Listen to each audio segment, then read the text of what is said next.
So whenever I plan for a new month, I do 4 steps. I'm finally living alone. Since I've been on a work from home setup, I've been saving a lot. Hi everyone, it's me Izza. In today's video, I'll be doing a plan with me for May 2021. Plan with me videos is something na sobrang gusto kong pinapanood dito sa YouTube. And I thought, why not share my own routine when I enter a new month? If you do enjoy this type of videos, make sure that you watch until the end. You can also hit the subscribe button or like this video. So whenever I plan for a new month, I do 4 steps. Number 1, I review the past month. Number 2, I set up my bullet journal for the new month. Number 3, I populate my social media calendar. And then lastly, I budget my money. So let's begin by reviewing the past month. So when I review the past month, I typically answer a set of questions. That includes number 1, highlight of the month. Typically, ito yung mga events that I want to cherish or any goals, projects, tasks that I did for the month that I'm most proud of. Number 2 are my lowlights. Events na nagpaiyak sa akin o kaya nagpalungkot or any projects, goals, or tasks that I wasn't able to accomplish for the month. Number 3, I answer what worked and what didn't work for me. If there's anything that I tried for the month na parang hindi ko na dapat i-try for the next month, or maybe the things that I tried for the month na I want to continue on the following month. And then I also answer the lessons learned, anything new that I've seen, I've heard, I've watched that is helpful. And lastly, I make an overall rating for the month. I answer the question, am I happy with how I spent my time, money, and energy for the month? So right now, you can watch me do my own review for the month of April.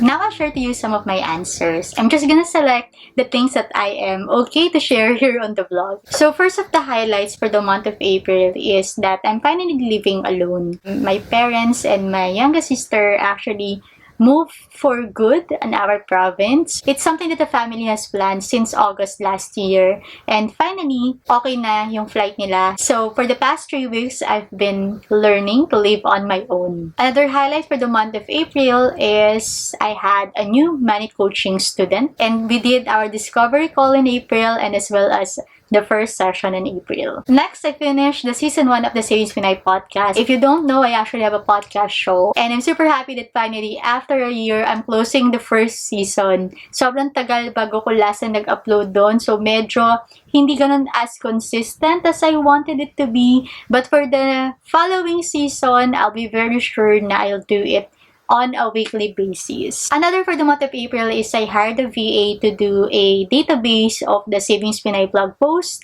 I really wanted to create a seamless or a more readable blog, and gusto ko mag-start yon sa isang proper archive page for the blog.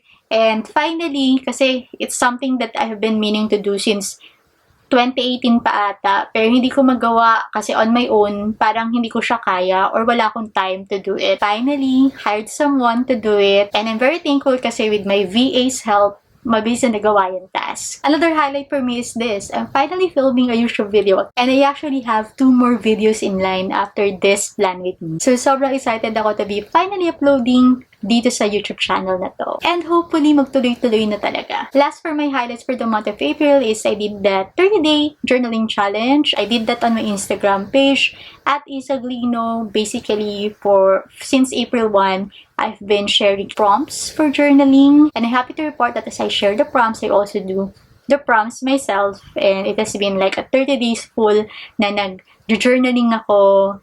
And it's been helpful talaga. So if you want a copy of the 30-day prompts, I'm gonna share yung link or yung Instagram post ko sa description box. Now, let's talk on the lowlights. So, definitely the first 3 days of me living alone, yun yung mga scariest and yun yung mga talagang umiyak ako ng bonggang-bongga. Kasi sobrang namimiss ko yung parents ko, pati yung kapatid ko.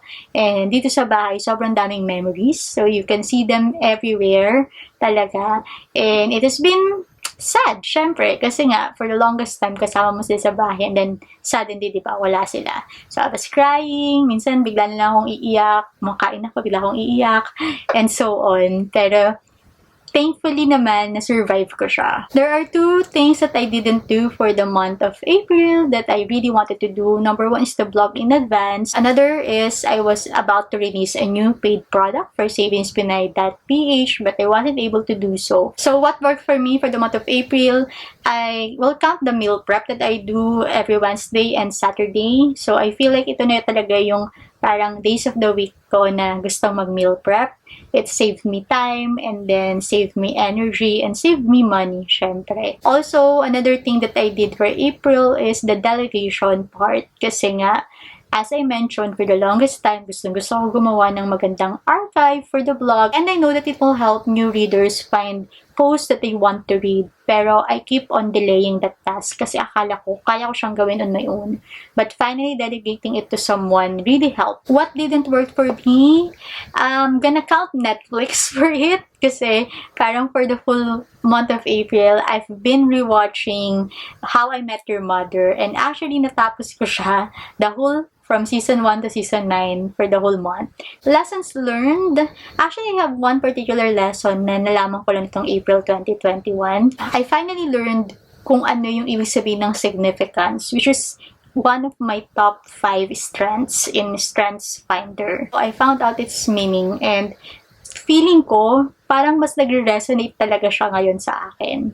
The last thing that I did my Strengths Finder is college days pa. And I just feel like kung magte-take ako ulit ng Strengths Finder exam, itong significance na yung lalabas may number 1. Lastly, am I happy with how I spent my time, money, and energy for the month? My answer is actually yes. So for the time, I did have my productive days for the month of April. For the money, since I've been on a work from home setup, I've been saving a lot. And then lastly, for my energy, I think the whole month of April has been spent communicating with other people. I didn't drain myself. Meron pa rin akong self-care, kumbaga.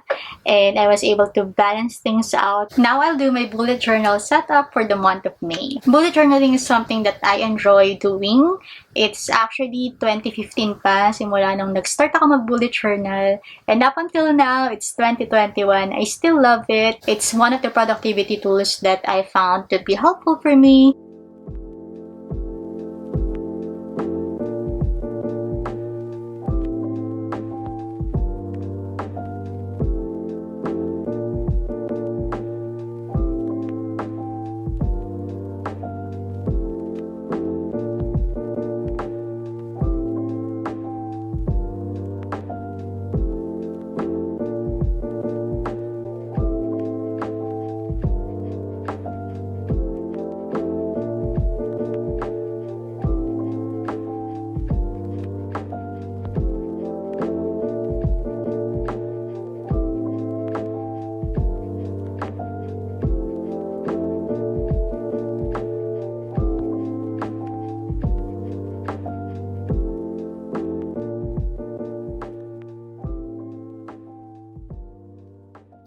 So that's basically how I set up my bullet journal. I think since January 2021, ganito ko na siya sineset up. I have my calendar, projects and to-dos, and my contact calendar. Lastly, of course, is I have my weekly page. Now let's move on step 3, which is me populating my social media calendar. I maintain 2 blogs with a full-time job, kaya sobrang importante sa akin na meron na akong social media calendar that works a month ahead at least. So I have a full view of what's gonna happen. I maintain a digital calendar, and also I have a calendar here in my bullet journal. Bakit kailangan ko ng digital and an analog one? So the digital, I love it because I can move things around. Life happens, and at some point I cannot publish a new blog post, so I can just easily move around yung mga tile ng digital calendar. For that, I use Google Calendar. I also like it because I can color code things. Now, for the analog one or yung nasa bullet journal ko, the reason why I still have that is for me to be constantly reminded on what I need to post. And I always believe that what gets written gets done. So, as much as possible, kapag naisusulat ko sila, at some point nagagawa ko sila. So, yeah, I maintain 2, a digital, and then 1 in the bullet journal. Now, finally, we're on to the last step on this plan with me, and it's to budget. I have to give you first a background on how I manage my money on a monthly basis. So, ako, I do paid by monthly, meaning I do receive my paycheck every 14th of the month and every 29th of the month. So, what happens is, kung ano yung sinisweldo ko on that 29th of the month, siya yung budget ko for the first up to 14th day of the new month. Same with the bills that I have. Meron ako mga binabayaran within that cut-off, and then I also have things that I have to pay on the next cut-off. So now I'm gonna do my budget, and then I'll get back to you.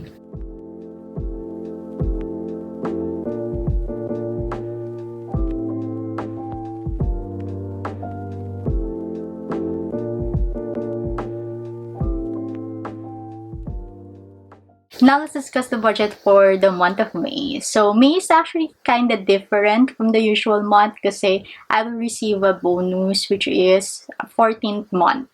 And I will receive it towards the middle of the month. And isa sa mga money goals ko na sinulat dito is I wanted to use that wisely. Nakasulat na ako ng 4 na gusto kong pagpuntahan niya. So first, of course, additional tithes. So I just calculate the 10% of it and then use it. Type. And then, I want to buy a treadmill. So, parang yun yung gusto kong gawing gift to myself as well. And then, another one is, I want to make sure that I give something to my parents. And then, lastly is additional savings and investments. To my money go for me, tithes, syempre, for the salary, 10%.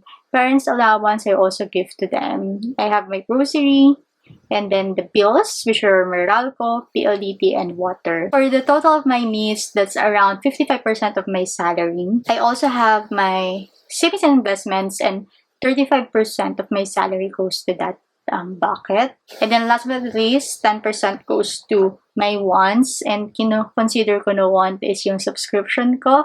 So I have a subscription in View and subscription in Apple Music. So, for the Netflix, hindi ako nagbabayad kasi nakikihati ako sa account ng kapatid ko. So, salamat or shout out sa kapatid ko for lending me her account. And of course, my phone. Paying for it, matatapos ako next year, February. So, I do include it on the wants. And that's it for my finances for this month of May. If you're curious kung ano yung template na ginagamit ko, it's actually my first digital product, which is the budget template. If you do want to have a copy, it's only 49 pesos, and then you can download it and have a copy on your own, one that is fillable and one that is printable. So, I'm gonna also add the link in the description box. So that's it for this video, everyone. Thank you so much for watching. If you do like this type of content, please hit the like button, subscribe to my channel. You can also hit the notification bell so you can be notified every time I upload a new video.